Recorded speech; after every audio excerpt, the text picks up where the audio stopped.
BRS అధినేత మాజీ ముఖ్యమంత్రి కేసీఆర్ 10 ఏళ్ల తర్వాత తన సొంతింటికి చేరుకోవడంతో మరోసారి బంజారాహిల్స్లోని నందినగర్ వార్తల్లోకి ఎక్కింది. ప్రస్తుతము కేసీఆర్ నివాసం ఉంటున్నటువంటి బంజారాహిల్స్లోని నందినగర్ తన నివాసం దగ్గర ఉన్నాము. సో మనం ఒకసారి ఇక్కడ చూడొచ్చు, ఆ భద్రత అయితే కట్టుదిట్టం చేసినటువంటి పరిస్థితి మనకు కనిపిస్తుంది. 8 రోజుల పాటు యశోద ఆసుపత్రిలో చికిత్స పొందినటువంటి మాజీ ముఖ్యమంత్రి కేసీఆర్ నేరుగా ఆయన సొంతింట్లైనటువంటి నందినగర్లోని నివాసానికి చేరుకున్నారు. 2014లో ఆయన సీఎంగా ప్రమాణ స్వీకారం చేసిన అనంతరం దాదాపు 3 నెలల పాటు ఇక్కడ నుంచి ఆయన ప్రభుత్వ కార్యకలాపాల్లో పాల్గొన్నారు.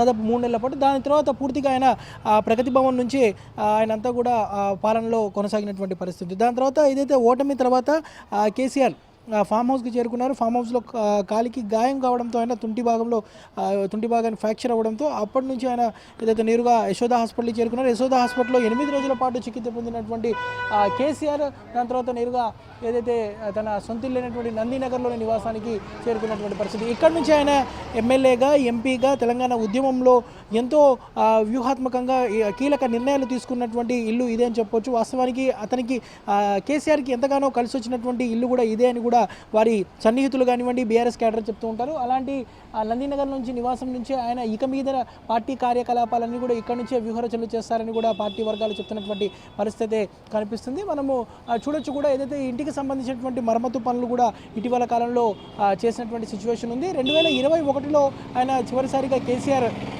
ఇంటికి వచ్చారు. సో అప్పుడు ఆ సమయంలో 2021లో ఇంటికి సంబంధించినటువంటి అనేక మరమ్మతు పనులు చేశారు.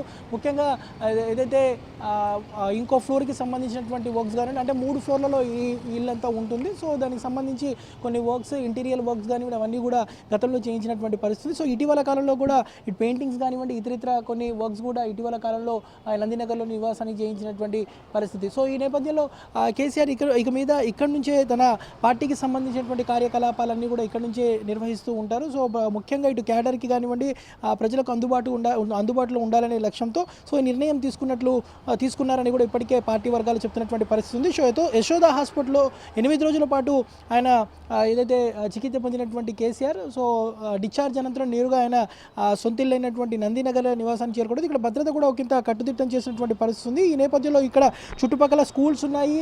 అదేవిధంగా ముఖ్యంగా మొత్తం కూడా కమర్షియల్ వ్యాపారాలకు సంబంధించినటువంటి దుకాణాలు అవన్నీ కూడా ఉన్నాయి. కొంత సెక్యూరిటీ పరంగా ఇబ్బంది అయినప్పటికీ కూడా ఇటు బ్యారికేడ్స్ కానివ్వండి, ఇతరితర సెక్యూరిటీ రీజన్స్ పరంగా కూడా పోలీసులు జాగ్రత్త చర్యలు అయితే తీసుకుంటున్నటువంటి పరిస్థితి ఉంది. ఇక్కడ ఉన్నటువంటి స్థానికులకు కూడా ఇబ్బందులు తప్పనటువంటి సిచ్యువేషన్ కూడా మనకు కనిపిస్తుందని చెప్పొచ్చు. ప్రస్తుతం మనము ఏబిఎన్ స్క్రీన్లో చూస్తున్నాం. ఏదైతే నందినగర్లోని ఆయన నివాసానికి ఇప్పటికే బీఆర్ఎస్కి సంబంధించినటువంటి మాజీ ఎమ్మెల్యేలు కానివ్వండి, ప్రస్తుత ఎమ్మెల్యేలు, మాజీ మంత్రులు, క్యాడర్ జిల్లాల నుంచి కూడా చేరుకొని ఆయన పరామర్శిస్తున్నటువంటి పరిస్థితి కూడా మనకు కనిపిస్తుందని చెప్పొచ్చు. సో ఇక మీద నుంచి మాజీ ముఖ్యమంత్రి బీఆర్ఎస్ అధినేత కేసీఆర్ ఇక్కడ నుంచే ఏదైతే తెలంగాణ భవన్కి వెళ్తారు. సో ఇక్కడ నుంచే ఆయన రాజకీయ సంబంధించినటువంటి వ్యూహరచనలు కానివ్వండి, పార్టీకి సంబంధించినటువంటి క్యాడర్తో సమావేశాలు అవన్నీ ఇక్కడ ఒకంత నిర్వహించడం అనేది కొంత కష్టంగా ఉన్నప్పుడు, ఎందుకంటే పార్కింగ్ కానివ్వండి, కొంత ఈ ఏరియా అంతా కూడా చుట్టూ బస్సీలు ఉంటాయి, మరోవైపు ఇక్కడ వ్యాపార సముదాయాలు ఉంటాయి, పక్కనే ఇటువైపు సరౌండింగ్స్లో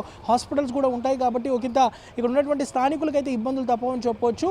కేసీఆర్కి సంబంధించినటువంటి నివాసం ఇక్కడే ఉన్నటువంటి నేపథ్యంలో ఇక్కడ ఉన్నటువంటి స్థానికులకైతే ఇబ్బందులు తప్పేటటువంటి సిచ్యువేషన్ అయితే మనకు కనిపిస్తుంది. సో మొత్తానికైతే అంటే దాదాపు చాలా ఏళ్ల తర్వాత కేసీఆర్ నందినగర్ నుంచి నివాసానికి చేరుకున్నటువంటి నేపథ్యంలో చాలా రోజుల తర్వాత ఇటు నందినగర్లోని కేసీఆర్ నివాసం కానివ్వండి, నందినగర్ మరోసారి వార్తల్లోకి ఎక్కినటువంటి పరిస్థితి మనకు కనిపిస్తుంది చెప్పొచ్చు. వీడియో జర్నలిస్ట్ గజప్పతో నుమానియమైన ఆంధ్రజ్యోతి, బంజారాహిల్స్ నుంచి.